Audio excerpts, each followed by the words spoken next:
শুভ সন্ধ্যা বন্ধুরা। আজ 21শে ফেব্রুয়ারি, আমার ভাইয়ের রক্তে রাঙানো 21শে ফেব্রুয়ারি আমি কি ভুলিতে পারি? হ্যাঁ বন্ধুরা, 1952 সালের এই দিনটিতেই ঘটেছিল সেই ঘটনা যা সারা বিশ্বকে নাড়িয়ে দিয়েছিল। 1952 সালের 21শে ফেব্রুয়ারি ঘটেছিল এক মর্মান্তিক ঘটনা, যখন পাকিস্তান সরকার রাষ্ট্রভাষা হিসেবে উর্দুর দাবি করেছিল।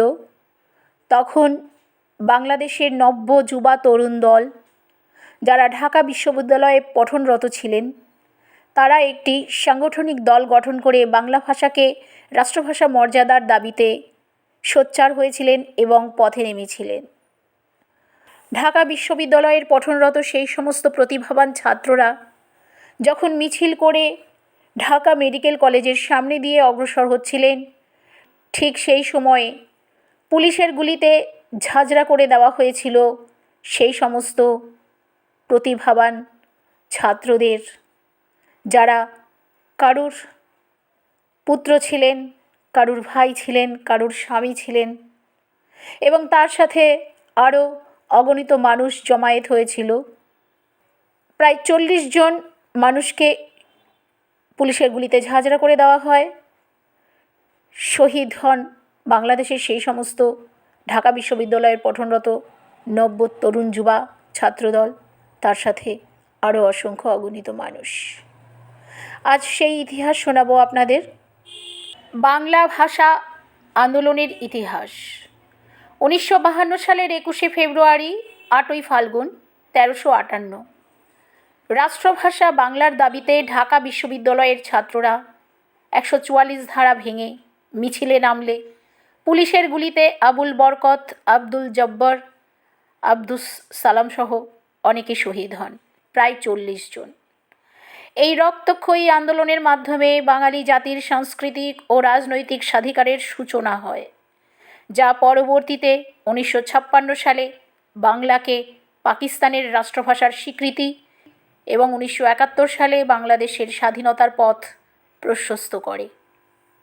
1947 সালে পাকিস্তান সৃষ্টির পর পশ্চিমা শাসকরা সংখ্যাগরিষ্ঠ মানুষের ভাষা বাংলাকে উপেক্ষা করে উর্দুকে একমাত্র রাষ্ট্রভাষা করার সিদ্ধান্ত নেয়।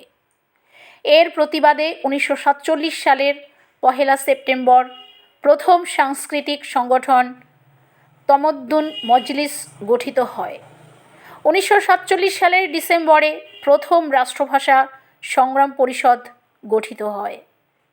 1948 সালের মার্চ মাসে মোহাম্মদ আলী জিন্নাহ ঢাকায় এসে উর্দুকে রাষ্ট্রভাষা করার ঘোষণা দিলে ছাত্ররা পুনরায় বিক্ষোভে ফেটে পড়ে। 1952 সালের জানুয়ারিতে পাকিস্তানের প্রধানমন্ত্রী খাজা নাজিমুদ্দিন পুনরায় উর্দু ভাষাকে বাংলার রাষ্ট্রভাষা ঘোষণা করলে আন্দোলন চূড়ান্ত রূপ নেয়। 21শে ফেব্রুয়ারি বাংলাকে রাষ্ট্রভাষা করার দাবিতে ছাত্ররা 144 ধারা ভঙ্গ করে মিছিলে নামে। পুলিশের গুলিতে রফিক, সালাম, বরকত, জব্বর সহ অনেকেই শহীদ হন, প্রায় 40 জন। উঠতি নবযুবা, যাদের উজ্জ্বল ভবিষ্যৎ ছিল তাদের পরিবারের প্রতি দায়িত্ব, কর্তব্য, নিষ্ঠা পালন করার অঙ্গীকার, ছিল নিজেদের জীবনে প্রতিষ্ঠিত হবার অঙ্গীকার, সেই প্রতিভাবান নব্য যুবারা শহীদ হয়ে লুটিয়ে পড়ে ঢাকা মেডিকেল কলেজের সামনে। শহীদদের আত্মত্যাগের পর তীব্র গণ আন্দোলনের চাপে পাকিস্তান সরকার 1956 সালে বাংলাকে পাকিস্তানের অন্যতম রাষ্ট্রভাষা হিসেবে স্বীকৃতি দিতে বাধ্য হন। ভাষা আন্দোলনের এই ত্যাগের স্বীকৃতিস্বরূপ ইউনেস্কো 1999 সালের 17 নভেম্বর 21শে ফেব্রুয়ারিকে আন্তর্জাতিক মাতৃভাষা দিবস হিসেবে ঘোষণা করে। এই আন্দোলন শুধু ভাষার অধিকার ছিল না, বরং এটি ছিল বাঙালিদের নিজস্ব সংস্কৃতি ও স্বকীয়তা প্রতিষ্ঠার লড়াই, যা পরবর্তী সব গণতান্ত্রিক আন্দোলনের অনুপ্রেরণা যোগায়। ধন্যবাদ বন্ধুরা। এই ছিল ভাষা আন্দোলনের সংক্ষিপ্ত ইতিহাস।